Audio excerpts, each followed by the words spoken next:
The Gamma Quadrant is a vastly unknown region for Starfleet. Teeming with species and cultures, it is ripe for exploration, expansion, discovery and trade. But, as any in that sector of the galaxy will tell you, if you have any sort of business in the Gamma Quadrant, then you have business with the Dominion.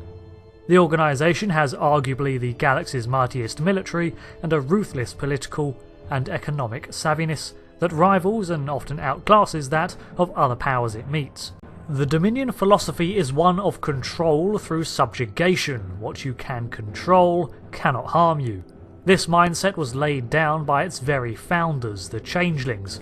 More about them in a prior index video. And the majority of its power resides in its two subservient species, the Vorta and the Jem'hadar. Hi, Rick here, and this video has us looking into the history and society of the Vorta. Persecuted and hunted throughout the stars, the changeling species was hardened by the constant mistrust and hostility that greeted their efforts of exploration, and they were often backed into corners while fleeing from hostiles. One such changeling, in times long forgotten, found its way to the Vorta homeworld, a simple pre-industrial civilization of mostly unremarkable pre-humanoids. Some sources suggest the planet Kuril Prime as this homeworld. Taking pity on the wounded and desperate shapeshifter, the Proto-Vorta sheltered and hid the being from its pursuers. Evading capture, the changeling made a note of this helpful species, to them a seeming rarity in the universe, and promised that they would be rewarded for their loyalty and humble aid. As time went on, the Dominion formed around the shapeshifters, themselves becoming known as the Founders, and they returned to the Vorta, bringing them under their wing and using their advanced understanding of genetics, elevating their minds and evolved their bodies to create a species that could act as their proxies. However, ever fearful of betrayal, jaded as they had become by their experiences, they limited the Vorta in many ways. First off, they input differential treatment into their genome, a desire to please and serve the Founders, so that they would be less inclined to resist the will of their masters.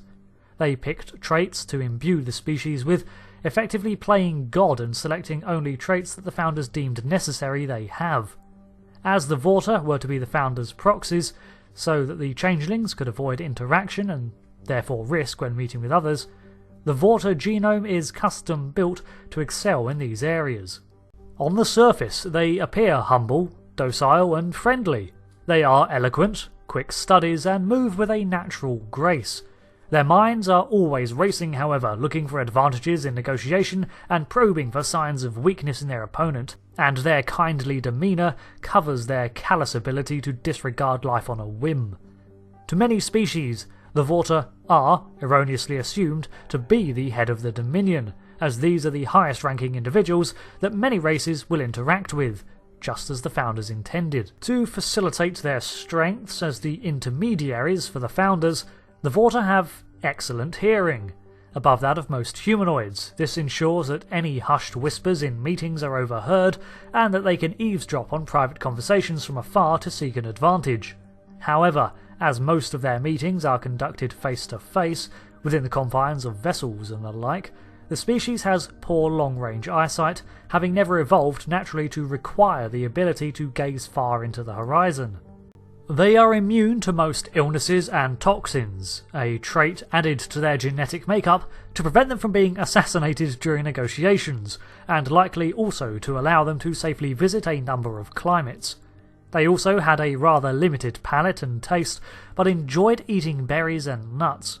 This suggests that their sense of taste has simply been left unaltered since their times as ape-like forest foragers, as adapting it was deemed unnecessary by the Founders.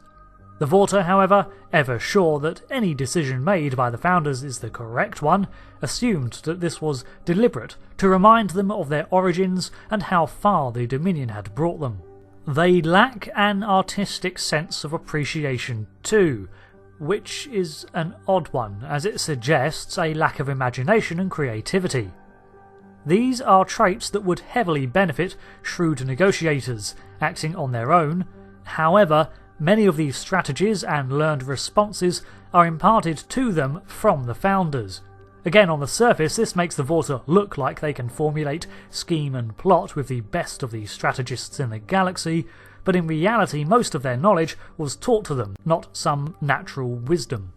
Not to say that they're completely creatively bankrupt, it's just that in most cases they defer to the Founders in matters of tactical insight. These traits do vary in strength among the Vorta, leading to some to be preferred to undertake certain tasks. Some were even telekinetic and could display mild to average psionic abilities. Over time, favoured Vorta had their genomes sampled and stored by the Founders, so that they may be recreated after the original had perished.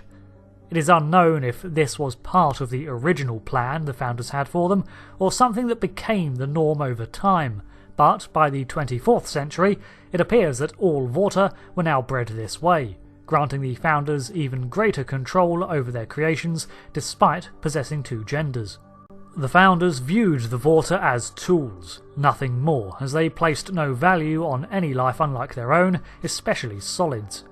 And this was a truth that the Vorta accepted, again having that acceptance and deference to the Founders intrinsic to their existence.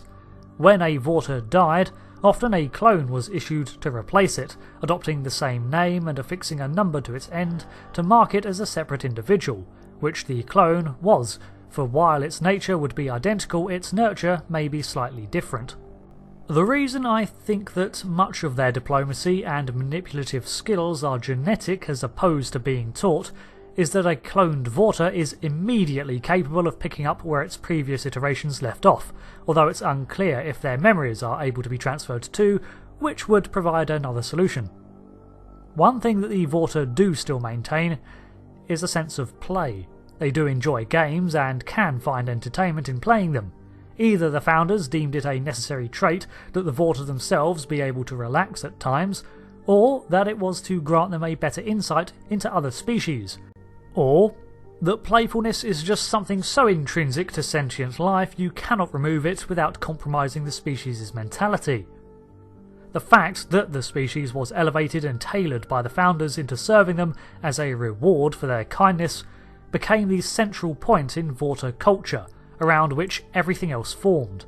They adapted a religion with the Founders as their gods, devoting their lives to serving them, spurred on by their genetic impulse.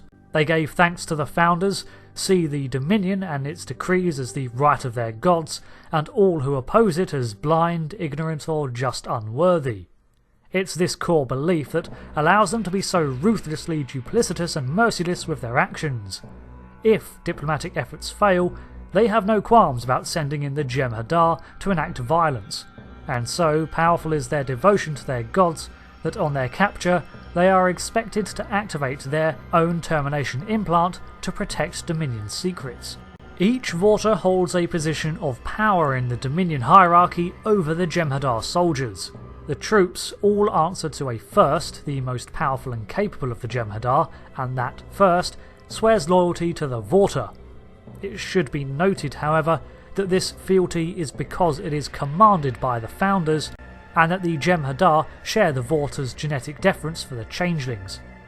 They possess no such inclination towards the Vorta themselves, leading to no small amount of friction between the two species. They follow the Vorta because they are told to, not because they want to. On top of this, another system of control is entrusted to the Vorta, that of the dispersal of Ketracel White, a drug that the Jem'hadar need to survive. The Founders' view of their subordinates is unsurprisingly passed down the chain, with many Vorta looking at their own charges with the same expendability. Most Vorta share these same values because of their environment, genetics, and the fact that any sufficiently deviant behaviour can see the Vorta killed and replaced by another clone.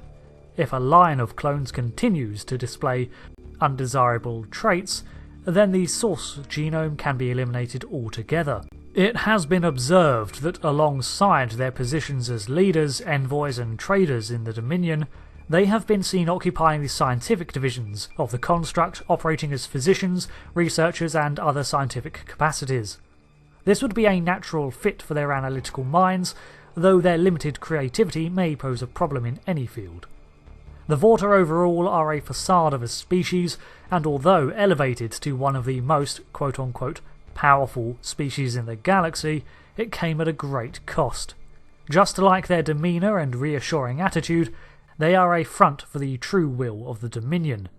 Still, individuality and personal quirks and beliefs are present throughout this culture, so they have the potential to grow, just not under the rule of the Founders.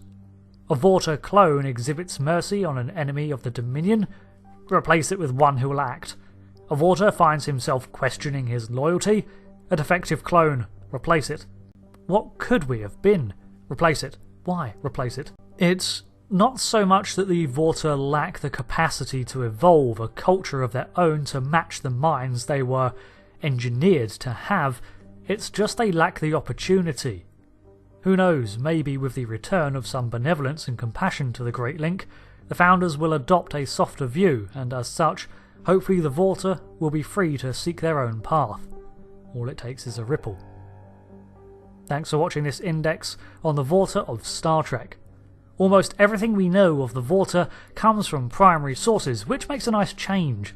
Some extra sources state that the Vorta are unable to dream, and that they do indeed pass on memories to their subsequent clones, but I'm more interested to see where the species could go, as their fate is very much tied to the Dominion itself. So, as Star Wars season is upon us, or at least that's what it feels like, I was thinking that we could bring the next index to a galaxy far, far away, and look into the Mandalorians' culture of warfare, as depicted in canon, or the Night Sisters of Dathomir, again drawing on canon materials first and foremost. So, votes are over on the community tab, and until the next video, I'm sure whichever you choose will be the correct choice, O most wise and magnanimous viewers. Thank you for watching, and I'll see you next time. Goodbye.